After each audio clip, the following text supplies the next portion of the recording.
회원 여러분 안녕하세요. 골든클럽 세계금융연구원 원장 정기준입니다. 한 주 만에 다시 찾아뵙겠습니다. 한 주간 참 복잡한 시장이지 않았나 생각이 들어요. 월요일날 많이 하락을 했죠. 월요일날 급격한 하락 이후에 회복세.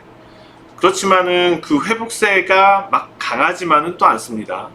특히 오늘 시장은 또 좀 좋은 모습으로 돌아설까 하다가 다시 하락하는. 지금 글로벌 정세가 우리나라 포함이죠. 국내 상황 포함해서 글로벌 정세가 너무 많은 변화들을 가지고 오고 있습니다. 일단은 중국하고 미국 무역 관련된 분쟁, 이게 좀 협상이 마련될 듯 하다가 또다시 이제 관세 다음 달 2일부터 본격적으로 시행 얘기 나오고, 그 다음에 그렇지만 또 협상은 계속되겠다는 내용들. 뭐 중국과 미국 무역 얘기만 하더라도 갈팡질팡 시장에서 어느 코드에 맞춰서 살지 팔지 애매하죠. 그리고 미국의 경제 상황도 마찬가지예요. 미국 경제 상황도 좋아질 수는 뭐 둔화 얘기가 나오다가 다시 이제 둔화가 되니까는 금리 인하와 관련된 가능성, 그러다가 또 금리 인하 속도가 늦춰지는 게 아닌가, 그리고 또 국제유가 올라버리니까는 또 경기가 그렇게 나쁘진 않은가, 그러면서 또 시장은 반등하고.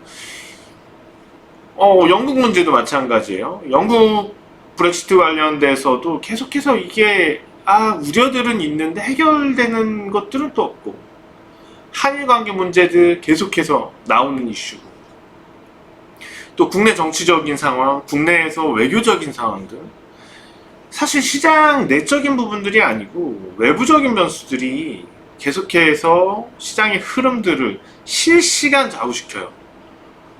단기적인 예측이 어렵죠. 단기적으로 어떤 예측을 하기 위해서는 뭔가 방향성이 뚜렷한 내용들에 대해서 파악을 하고 그것에 맞춰서 우리가 어떤 투자로 활용을 할 수 있는데, 지금은 하나하나 얘기들이 시장에 뭐 좋은 쪽으로 갔다 나쁜 쪽으로 갔다, 투자의 방향성을 잡을 수 없으니까는 단기적으로는 상당히 대응하기가 어려운 장세입니다.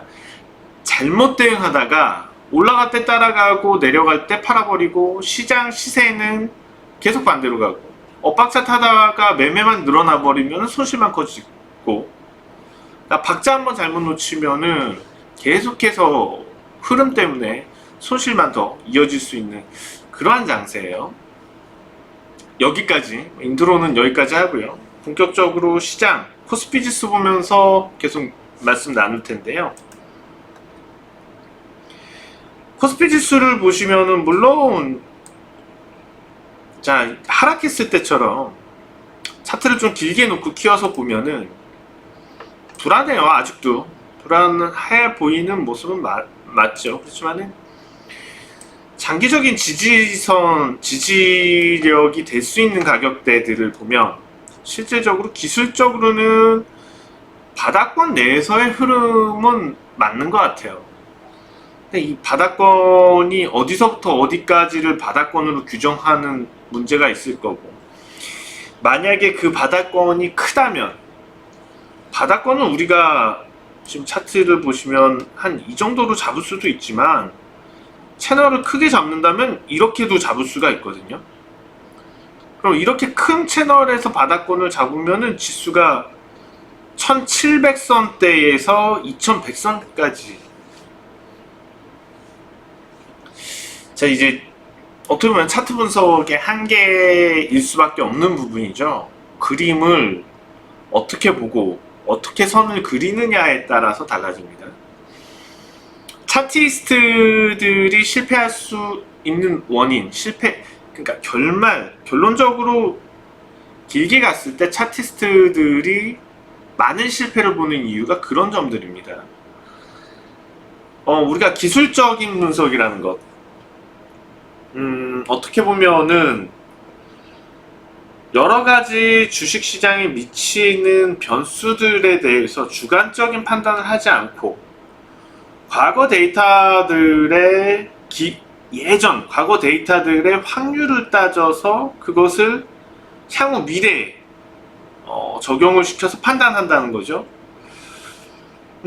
그러면은 이거는 상당히 객관적이어야지 되지만 실제로 우리가 해보면 주관이 더 많이 개입될 수밖에 없는, 그래서 본인들은 나름대로 객관적으로 가고 주관을 배제하겠다고 하지만 실제로는 주관이 많이 개입될 수밖에 없죠.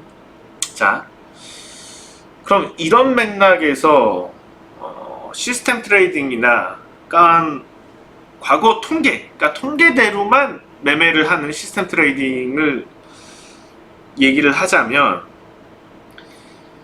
이게 아주 장기 데이터에 대해서 계속해서 반복이 된다면은 유효할 수가 있죠. 그러니까 우리가 주사위를 이론적으로 6번을 던졌을 때 6이 나올 확률은 한 번이죠. 그런데 실질적으로 주사기를 6번 던졌을 때 그 6이 딱 나올 확률이 6이 딱 나오는 경우가 한 번이 되기가 어렵다는 거죠. 그렇지만은 만약에 주사위를 600번 던졌다고 치자고요. 600번 던졌을 때는 근사치로 6이 100번 나올 확률은 상당히 높아집니다. 무슨 얘기냐 하면 과거 데이터를 우리가 보는 이 차트 모형 자체가 오랜 데이터들에 대해서 그것의 확률의 유효성을 둔다는 건데, 그러면 그걸 바탕으로 짧은 시간에 대입을 했을 때 실제적으로 그게 맞느냐 틀리느냐의 확률은 알고 있는 것과 많이 다르다는 거죠. 그렇게 정확하지 않을 수 있다는 거예요. 그러니까 만약에 로드 어드바이저의 원리도 마찬가지고 시스템 트레이딩에서 먼저 나온 부분이기 때문에, 그러니까 이거를 갖다가 프로그램에 의존을 해서 최대한 객관적으로 하고 가겠다면 정말 이것에 대해서 통계적인 수익을 내려면 상당히 긴 데이터가 필요하다는 거죠. 오랫동안 운영했을 때 그 성과가 그만큼 나온다는 거예요. 만약에 돌발 변수들이 발생하게 된다면 과거에 없었던 거기에 대한 대응이 실질적으로 시스템에서 쉽지 않다는 거죠. 미래에 어떤 돌발 변수가 나올지 모르는 상태에서 과거에 어찌 됐던 데이터들을 가지고 그것을 예측해 간다는 거에 한계가 분명히 있다는 겁니다. 이런 점들은 반드시 감안하면서 우리가 차트에 의존하고 차트를 활용을 해서 투자해야지 된다. 그렇지만 개인 투자자들 대부분의 문제는 차트 외에 다른 정보성에 있어서 전문 투자자군에 비해 해석할 수 있는 능력이나 정보력이 약할 수밖에 없죠. 그러다 보니까는 조금 더 차트에만 의존할 수밖에 없는 거고, 그러면 실제로 그 차트 개별 종목을 따지자면 지수는 안 통하지만, 지수도 국내 시장 같은 경우에는 워낙 파생 시장 규모가 크다 보니까 특정 외국인의 힘에 의해서 좌지우지 될 여지는 분명히 있어요. 개별 종목들 보자고요. 그러면 하물며 시장도 그런데 개별 종목 같은 경우에는 그거를 역으로 이용하는 사람들의 힘에 의해서 개인 투자자들이 얼마나, 또 잘못된 판단은 아니지만 과거에 그런 우리가 정상적인 차트 분석을 했을 때 실패 확률이 얼마나 높냐는 거죠. 이거는 시장에서 사실적으로 차트에 의존해서 매매만 하는 사람들의 성과들을 보면 그대로 나타나게 됩니다. 통계적으로. 이 사람들이 실제로 정석적으로 차트 분석대로만 투자를 했다 하더라도 국내 주식시장, 특히 코스닥 개별주에서는 실패율이 상당히 높다는 얘기예요. 그래서 투자자 여러분들은 분명한 것은 차트에 대한 의존도를 최대한 버려야지 된다는 겁니다. 차트는 활용하는 지표예요. 시세 흐름이 어떻게 가고 있고, 이런 시세 흐름에서 보통 통상적으로 과거 데이터들을 봤을 때 이후에 어떻게 흘러가는 경향이 있었대더라요. 경향이 있었대더라. 절대적으로 믿을 순 없지요, 당연히. 그렇지만 많은 개인 투자자들이 그것을 절대적이라고 믿고 가는 경우들이 많아요. 실패 원인의 상당한 비중을 차지합니다. 그래서 그런 부분들은 좀 조심하시라고 시장 얘기하면서 한번 말씀을 드렸고요. 바닥권 얘기하면서 이렇게 됐죠. 네. 결국에는 제가 볼 때는 지금은 물론 이제 어떤 바닥권의 크기를 재느냐에 문제가 있겠지만 지금 분명한 거는 바닥권은 맞다고 봐요. 바닥권에서의 흐름인데, 그럼 이 바닥권에서의 흐름이 언제 끝나느냐가 중요하겠죠. 끝낼 수 있는 기회가 없지는 않았습니다. 보시면 2017년에서 2018년 이렇게 올라가는 흐름에서 분명히 기회는 존재를 했었지만 이 기회가 살아나지는 못했습니다. 안타깝죠. 이 기회가 살아날렸으면 실제로 이 부분에서 뭔가의 어떤 변화들, 경제와 관련된 어떤 변화들이 필요했지만 많은 것들이 엮이죠. 무역 관련된 문제, 중국과 미국의 무역 관련된 문제가 아마 큰 역할을 합니다. 한국은 구조가 미국과 비슷할까요? 중국과 비슷할까요? 산업 구조가 중국과 훨씬 비슷한 측면이 많겠죠. 수출 중심으로. 그렇다 보면 이제 무역 상대국 입장에서는 주가가 당연히 좋을 수는 없죠. 미국에 가까울 수는 없고 중국에 가까울 수밖에 없고, 오히려 미국 증시 같은 경우에는 좋은 분위기로 이어졌었지만은 국내 주식시장 같은 경우는 역으로 약재로 소화되는 분위기고, 플러스 알파로 정책적인 부분을 얘기는 안 할 수 없겠죠. 반시장적인 정책, 반자유경제에서의 체제에서의 이런 것에 약간 좀 흔들릴 수 있는 정책들, 이런 부분들도 사실 외국인의 이탈을 이끌어낼 수 있는 이유들이었고, 그렇다 보니까는 실질적으로 국내 주식시장이 새로운 문을 열 수 있는 기회가 이때 무너져 버렸다는 겁니다. 그런 상황에서 지금은 이제는 종목들이 어느 정도 기업 가치선 이하로까지 모두 다 대부분 내려와 있는 상태이고, 이런 상황에서는 사실 이 베이스가 될 수 있는, 지금 베이스까지 내려왔다고 보시면 될 것 같고, 이 베이스 영역까지 많이 내려가기는, 베이스 영역에서 더 내려가기는 현실적으로는 좀 어려운 측면이 존재한다고 판단이 됩니다. 그래서 지금은 오히려 장기적 관점에서는 베팅을 할 시기는 분명히 맞다고 봐요. 그렇지만은 조급하게 접근한다면, 이거 저점이라 그랬는데 왜 수익이 안 나는 거야? 이런 상황으로 접근한다면 심리적으로 무너질 수밖에 없죠. 계속 보이죠. 좀 흔들리면 손절매 나갈 거고, 거기서부터 주가는 다시 올라갈 거고, 가네? 추격 매수했더니 그때 또 무너질 거고, 조바심을 가지고 그동안 1년 동안, 2년 동안 잃었던 것을 한 번에 만회하려면 영영, 평생, 죽을 때까지 만회 못한다는 겁니다. 자,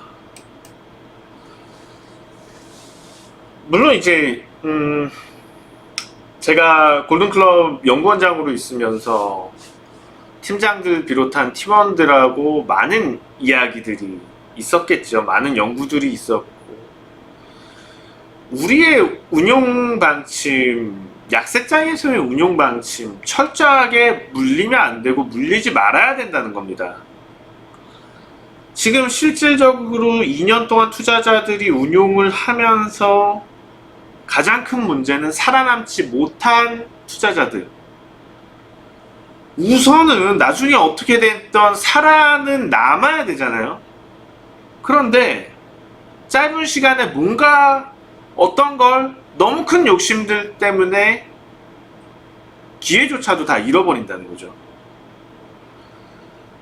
그런 측면에서 봤을 때 지금 2018년 초, 2018년을 기준으로 거의 2년에 가깝게 하락하고 있는 지금 장세에서 골든클럽 운용이 잘 됐다는 건 어떠한 종목 물리지 않았다는 거예요. 어떠한 종목 크게 손실이 벌어져서 정리가 됐던 종목들 아니면 보유하고 있던 종목들이 없다는 거죠. 물론 손절매한 종목들이 발생할 수밖에 없지만 그 종목들의 손실률이 실제로 시장 대비해서 크지 않았고 이것을 비트하는 종목들의 수익들은 계속해서 존재해서 나왔다는 거예요. 시장을 방어하고 철저하게 시장을 방어하고 오히려 수익까지 발생시키는 그런 전략이 이런 1년 6개월 이상 이어지는 폭락장에서 빛을 냈다고 저는 판단을 합니다.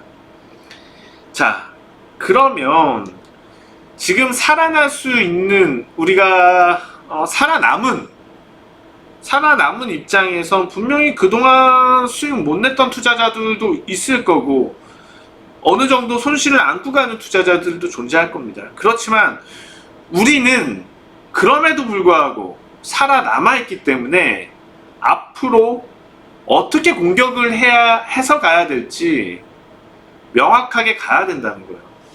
지금 위치는 아직까지는 분명한 것은 단기적으로 뭔가 쇼부를 내기 위해서 전략을 짜서 간다면 얻을 게 없다는 겁니다. 분명히 장기적 관점에서 중장기적 관점에서 멀리 보고 저가 매수 쌀 때 사두는 그런 전략으로 포트폴리오 짜서 나가는 전략이 분명히 유리하다는 거고 불과 3개월 6개월만 지났을 때 수익에 큰 차이가 날 거라는 거예요. 당장 뭔가 급하게 얻기 위해서 몸부림치는 투자자에 비해서 3개월 뒤, 6개월 뒤를 생각을 해서 여유있게 들어간 투자자 6개월 후의 수익률 차이는 극과 극일 겁니다. 분명히 이런 점들 염두해서 매매하셔야지 됩니다. 투자하셔야지 됩니다. 자, 뭐 오늘도 한 종목 올려드릴 텐데 이런 관점에서 올려드릴 종목이고요. 이런 류의 종목들이 많기 때문에 한번 시장에서 꼼꼼하게 보셔야지 돼요. 찾아보셔야지 돼요. 종목들을요. 노력하셔야지 됩니다. 물론 저희 회원들, 골든클럽 플러스 프리미엄 회원들 저희가 가이드 많이 해드리겠지만 그 외 회원분들이나 아니면 그 회원분들이라고 하더라도 노력은 어느 정도의 노력은 필요하다는 겁니다. 자, 그러면은 종목 넥센타이어입니다. 사실 단기적으로 주가 향배를 장담할 수는 없어요. 단기적인 향배를 장담해서 당장 뭐 다음 주에 오를 거다 사라 이런 말씀은 못 드립니다. 그렇지만 바닥권에 대한 인식은 많이들 공감이 된 상태고 여기서 단기적으로 어떨진 모르지만 이 시세 흐름들을 탈출해 나가면서 본질 가치를 찾아갈 거다. 자, 실적 흐름들 한번 보셨으면 좋을 것 같고요. 꾸준히 영업이익이 증가하고 있고 PBR 수준 이렇게 기업의 수익이 계속해서 증가를 하는데도 불구하고 PBR 수준은 BPS 수준이 지금 이 정도인데 현재 14,000원을 넘어가고 있는 상태에서 지나치게 저평가가 되어 있습니다. 이런 측면에서 넥센타이어 오늘 추천드립니다.